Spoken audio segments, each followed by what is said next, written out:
Hello, আসসালামু আলাইকুম। কী অবস্থা সবার? মায়ের হাতের রান্না চ্যানেলে আপনাদের সবাইকে স্বাগতম। আজকে আমি করে দেখাবো আপনাদের কাঁচা আমের ভর্তার রেসিপি। তার জন্য আমি প্রথমে 3টে কাঁচা আম নিয়ে নিয়েছি। একটি বটির সাহায্যে সবগুলো আমের খোসা ছাড়িয়ে নিয়ে পরিষ্কার পানি দিয়ে ধুয়ে নিব। ধুয়ে নেওয়া হয়ে গেলে একটি গ্রেটারের সাহায্যে আমি সবগুলো আম গ্রেট করে নিব। এইভাবে কাঁচা আমের ভর্তা বানালে খুবই মজা হয় খেতে। আপনারাও চাইলে এভাবে বাসায় বানিয়ে দেখতে পারেন। আমার কাছে খুবই মজা লাগে এভাবে বানালে। দেখতে দেখতে আমার সবগুলো আম গ্রেট করা শেষ। এরপরে আমি এর মধ্যে পরিমাণ মতো কাঁচামরিচ, কাসুন্দি,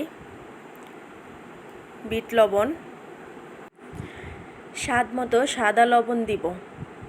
এরপরে পরিমাপ মতো চিনি এবং চিলি ফ্লেক্স দিয়ে সুন্দর করে হাতের সাহায্যে কষলে কষলে মেখে নিব।